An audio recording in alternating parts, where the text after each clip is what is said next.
Welcome back to AV educational videos.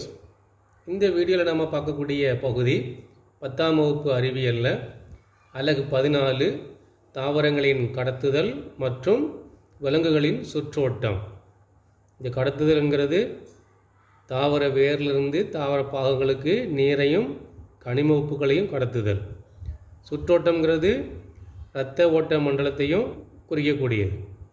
So இந்த பாடத்தில் நாம் புத்தக பின்பகுதி வினாக்களுக்கு 1 by 1 விட பார்க்க போகிறோம்.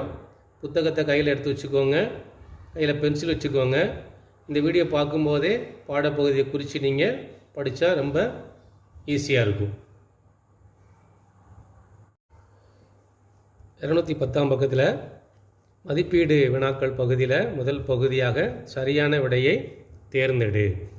அதில் முதல் கேள்வி, ஆற்றல் சார்ந்த கடத்துதலில், அதாவது செயல்மிகு கடத்துதல் டேஷ். 4 ஆப்ஷன்ஸ் இருக்குது, 1 by 1 பார்க்கலாம். ஆ, மூலக்கூறுகள் செறிவு குறைவான பகுதியிலிருந்து செறிவு அதிகமான பகுதிக்கு இடம்பெயர்கிறது. ஆவண்ணா, ஆற்றல் செலவிடப்படுகிறது. ஈனா, இவை மேல்நோக்கி கடத்துதல் முறையாகும். ஈயண்ணா, இவை அனைத்தும். இந்த முதல் கேள்விக்கு சரியான பதில் ஆனா, ஆவண்ணா, ஈனா, இந்த 3 சேர்ந்த ஈயண்ணா பதில் தான். இவை அனைத்தும், அதாவது மூலக்கூறுகள் செறிவு குறைவான பகுதியிலிருந்து செறிவு அதிகமான பகுதிக்கு இடம்பெயர்வது, ஆற்றல் செலவிடப்படுகிறது, இவை மேல் நோக்கி கடத்துதல் முறையாகும். இதெல்லாம் சேர்ந்தது தான் செயல்மிகு கடத்துதல் அல்லது ஆற்றல் சார்ந்த கடத்துதல் எனப்படும்.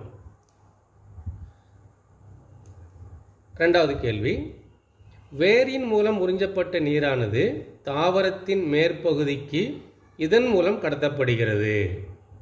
டேஷ். எதன் மூலம் கடத்தப்படுகிறது? ஆ, புரணி, ஆவண்ணா, புறத்தோல், இ, புளோயம், ஈயண்ணா, சைலம்.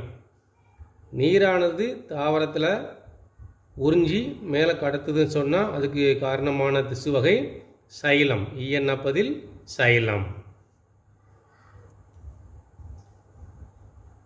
3வது கேள்வி, நீராவி போக்கின் பொழுது வெளியேற்றப்படுவது டேஷ். தாவரத்தில் நீராவி போக்கினால் வெளியேற்றப்படுவது எதுன்னு கேட்டிருக்கு. ஆ, கார்பன் டை ஆக்சைடு, ஆவண்ணா, ஆக்சிஜன், இ, நீர், ஈயண்ணா, இவை ஏதும் இல்லை.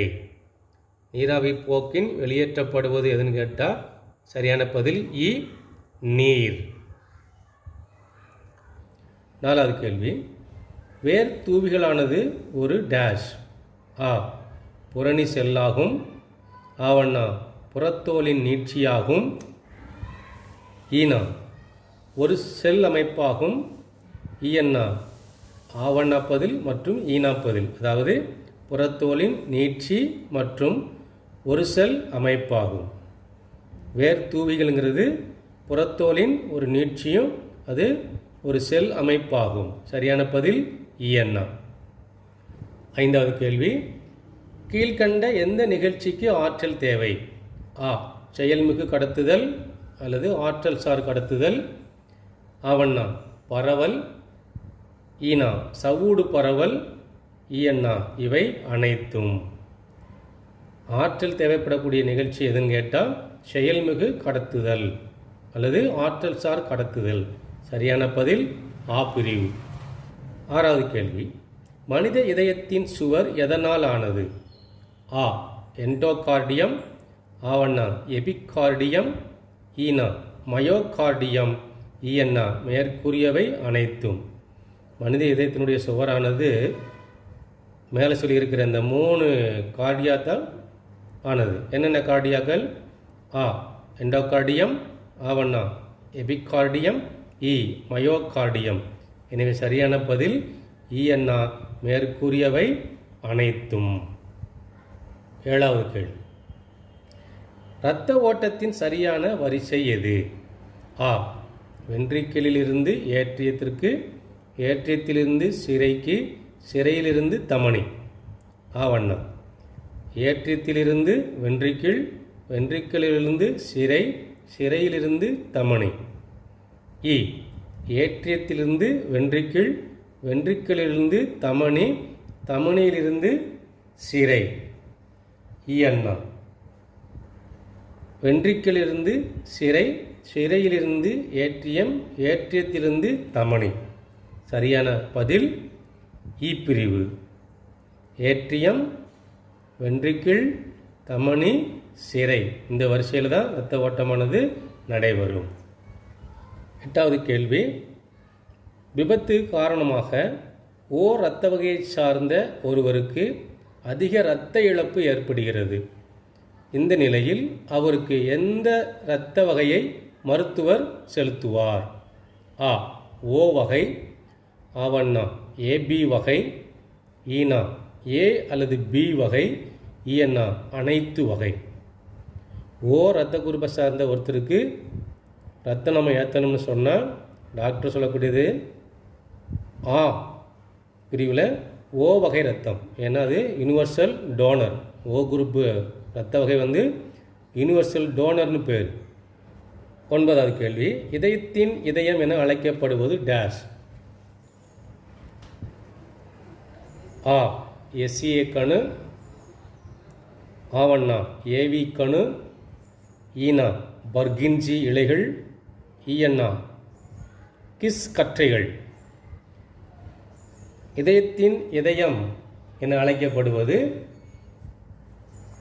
ஆ பிரிவில் எஸ்ஏ கணு. எஸ்ஏ பிரிவென்ன சைனோ ஆரிக்குலார், ஏவினா ஆரிக்குலோ வென்ட்ரிகுலார். சரியான பதில் எஸ்ஏ கணு. 10வது கேள்வி. பின் வருவனவற்றுள் இரத்தத்தின் இயைபு தொடர்பாக சரியானது எது? ஆ பிளாஸ்மா இஸ் ஈக்குவல் டு ரத்தம் ப்ளஸ் லிம்போசைட்டு, ஆவண்ணா ஜீரம் இஸ் ஈக்குவல் டு ரத்தம் ப்ளஸ் ஃபைப்ரினோஜன், ஈனா நிணநீர் is equal to plasma plus RBC plus WBC. ஆர்பிசினா ரத்த சிவப்பணுக்கள், ரெட் பிளட் கார்பசெல்ஸ். டபிள்யூபிசினா ரத்த வெள்ளையணுக்கள், ஒயிட் பிளட் கார்பசெல்ஸ். ஈஎன்னா ரத்தம் is equal to plasma plus RBC plus WBC plus இரத்த தட்டுகள்.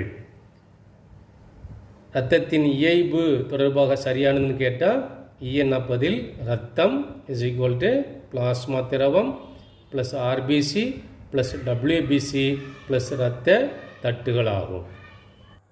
2வது பிரிவு கோடிட்ட இடத்தை நிரப்புக. முதல் கேள்வி.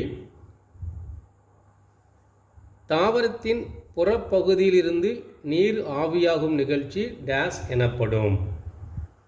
தாவரத்தினுடைய வெளிப்புறத்தில் நீர் ஆவியாகக்கூடிய நிகழ்ச்சி டேஸ் எனப்படும் கேட்டிருக்கு. நீராவி போக்கு. நீர் ஆவியாகி போகக்கூடியது தாவரத்தினுடைய புறப்பகுதியில் நடக்கக்கூடியது. எனவே அதுக்கு பேர் நீராவி போக்கு. 2வது கேள்வி. நீரானது வேர்த்தூவி செல்லின் டேஸ் பிளாஸ்மா சவ்வின் வழியாக செல்கிறது? தண்ணீர் ஆனது வேர்த்தூவினுடைய செல்களில் அரை கடத்து பிளாஸ்மா சவ்வின் வழியாக, என்ன சரியான நிரப்புக, அரை கடத்து பிளாஸ்மா சவ்வின் வழியாக செல்கிறது. 3வது கேள்வி. மண்ணிலிருந்து நீரை உறிஞ்சும் வேரின் பகுதி டேஷ்? மண்ணில் இருக்கக்கூடிய தண்ணியை தாவரத்தினுடைய எந்த பகுதி உறிஞ்சுதுன்னு கேட்டிருக்கு? வேர் தூவி. 4வது கேள்வி. இயல்பான இரத்த அழுத்தம், அதாவது மனிதனில் இயல்பான இரத்த அழுத்தம் டேஷ் கேட்டிருக்கு? 120/80 மில்லிமீட்டர் பாதரச அளவு. அந்த டாக்டர் பார்க்கக்கூடிய கருவியில் பாதரச அளவு எவ்வளோ உயருது அப்படிங்கிறத வச்சு தான் உயர்ந்த ரத்த அழுத்தமும் எவ்வளோ குறைவாக இருக்குங்கிறது குறைந்த ரத்த அழுத்தமும் காட்டப்படும். அதிகமான அளவில் 120 mmHgயும் குறைந்த அளவில் 80 mmHgயும் காட்டும். 5வது கேள்வி. சாதாரண மனிதனின் இதயத்துடிப்பின் அளவு நிமிடத்திற்கு டேஷ் முறைகள் ஆகும்? ஒரு நிமிஷத்துக்கு மனிதனுடைய இதயத்துடிப்பு சாதாரண நிலையில் எவ்வளோ இருக்குன்னு கேட்டால் 72 முதல் 75 வரை.